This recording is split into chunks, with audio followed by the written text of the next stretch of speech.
Hi and welcome to the Key Customer Growth Podcast. My name is Jermaine Edwards and I've become obsessed with customer behavior and how people and organizations win with their best customers long term.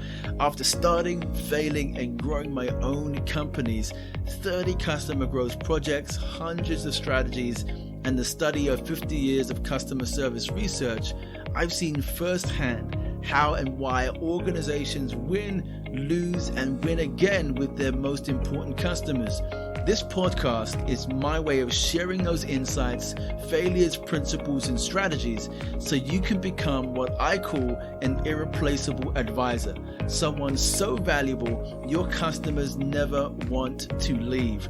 In an increasingly competitive world, how do you continue to deliver unrivaled value and deepen those most important customer relationships? Join me as your customer growth guide. Your journey starts here. Hey and welcome to the Key Customer Growth Podcast. I'm Jermaine Edwards, your customer growth guide, and this is episode 3, and I'm opening up a whole new conversation. It relates back to the 5 big pitfalls that cause good companies to lose great customers, and you can see a link to that in the show notes at the end of this podcast. So in today's episode, I'm going to explore an area with you that in our analysis could be one of the most destructive forces to sabotaging relationships, value, and loyalty with our best customers. We call this phenomena being in the middle. So what is this being in the middle exactly? Well, being in the middle is when a personal organization who's doing well with its customers does not regularly evaluate its assumptions about its customer relationships, its perceived value of its customers, and loyalty to them, their brand, and their organization.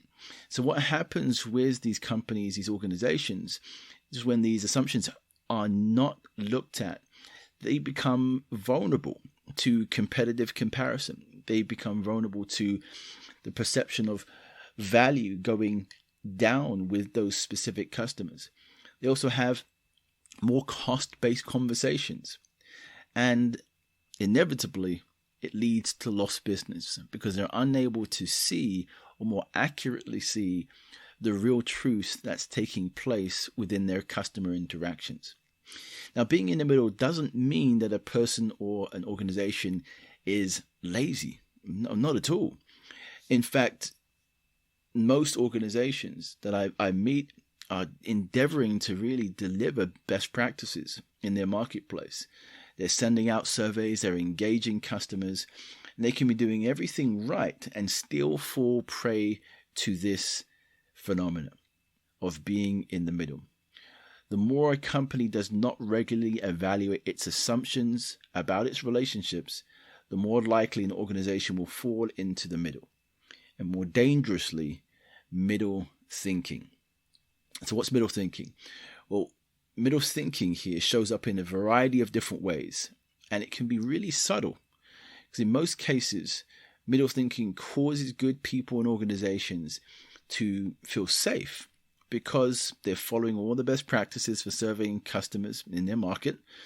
They can believe their results are due to a set of activities based on those best practices rather than other elements that serve and support those results. They can also be surprised and perplexed when a customer says they're going to a competitor, but yet their reviews and metrics tell a completely different story of the customer. And I've seen this hundreds of times. A particular statistic says that a customer is happy and doing well. All of a sudden, 6 months later, a customer goes to a competitor. What went wrong? Overall middle thinking is the reason we and our organizations often struggle to break free from the same circumstances each year with our best customers, always fighting for differentiation. So what I've noticed in my time working in businesses, working with businesses and running my own is that we make a lot of assumptions about our customers and our relationships with them. And the challenge is being in the middle is hard to see because it's often taking place when things are going well. Being in the middle still pays the bills, it gets you a pat on the back, and it keeps you in the job. So why worry about it at all? Well, today we still have choices with our customers. We can either choose to be picked first, or we could settle for being in the middle. And I want you to be first. I want you to be the advisor your customer never wants to leave. So I'm going to share 7 principles that I think might be helpful to thinking about some of these areas of why we might fall into the middle, and hold on to some really key ideas that might form principles that will help us to have different conversations internally. So let's start with number 1. We should never assume the best practices we started a year ago with our customers still has the same perceived value today. So let's start with a question. Well, what if the best practices you started a year ago with your customers just aren't as valuable today? How would you know? What kinds of things do you have in place to really assess if that is the case? Let's take customer sentiment, or things like NPS score, Net Promoter Scores, or customer satisfaction surveys. These can be great, but often can be quite fickle in the sense that your customer needs are always shifting. You're having to send these things out on a regular basis to really get any kind of baseline for where a customer is.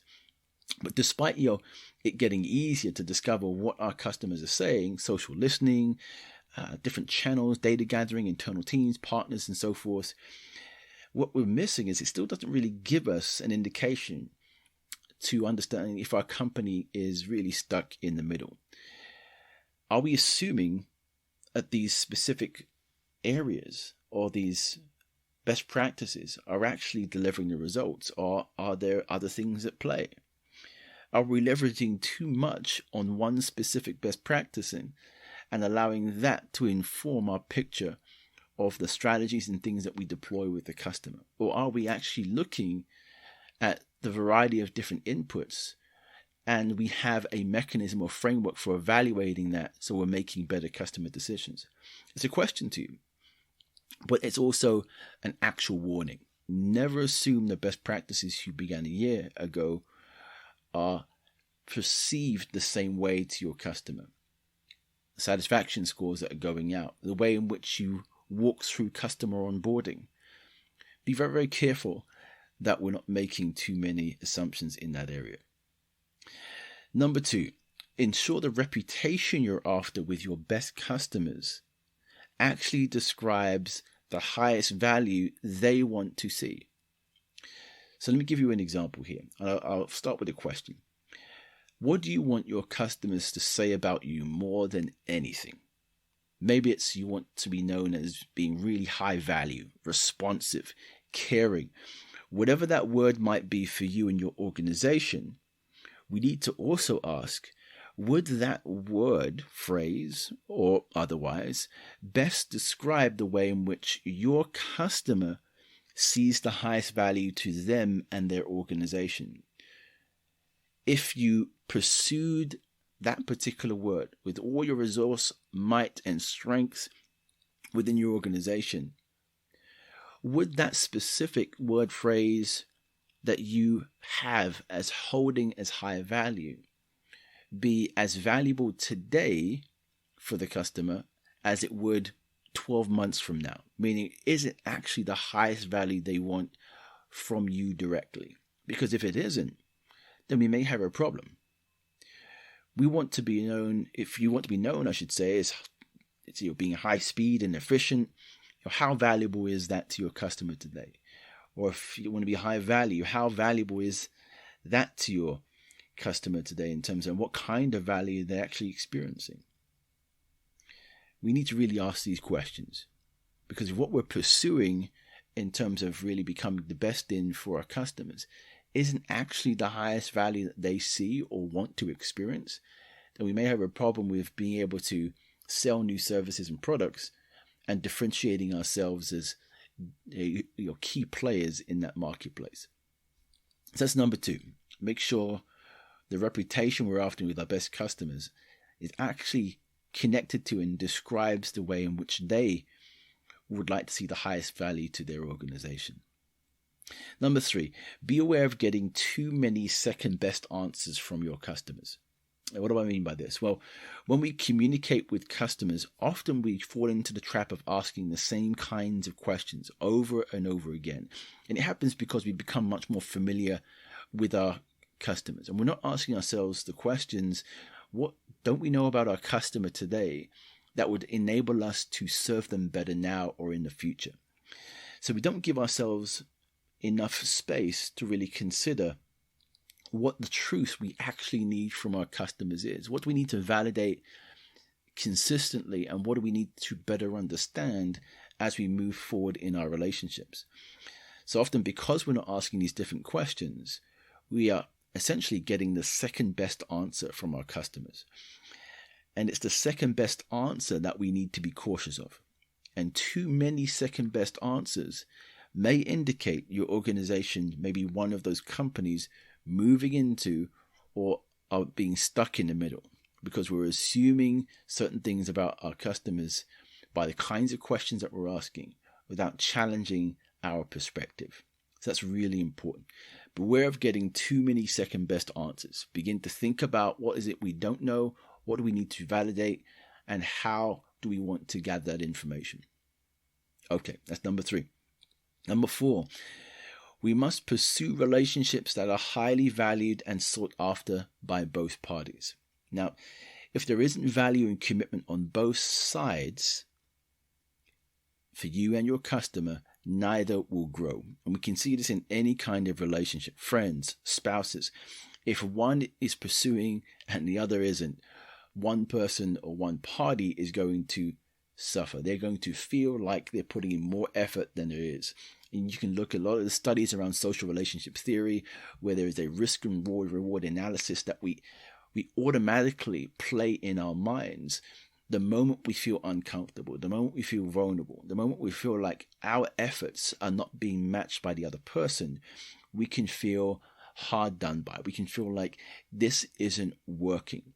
So you just want to check just for a moment. Are you putting in lots of effort and you're not getting a lot of effort back? Or is your customer putting in a lot of effort? They're trying to communicate with you. And are they getting sufficiently what they want back?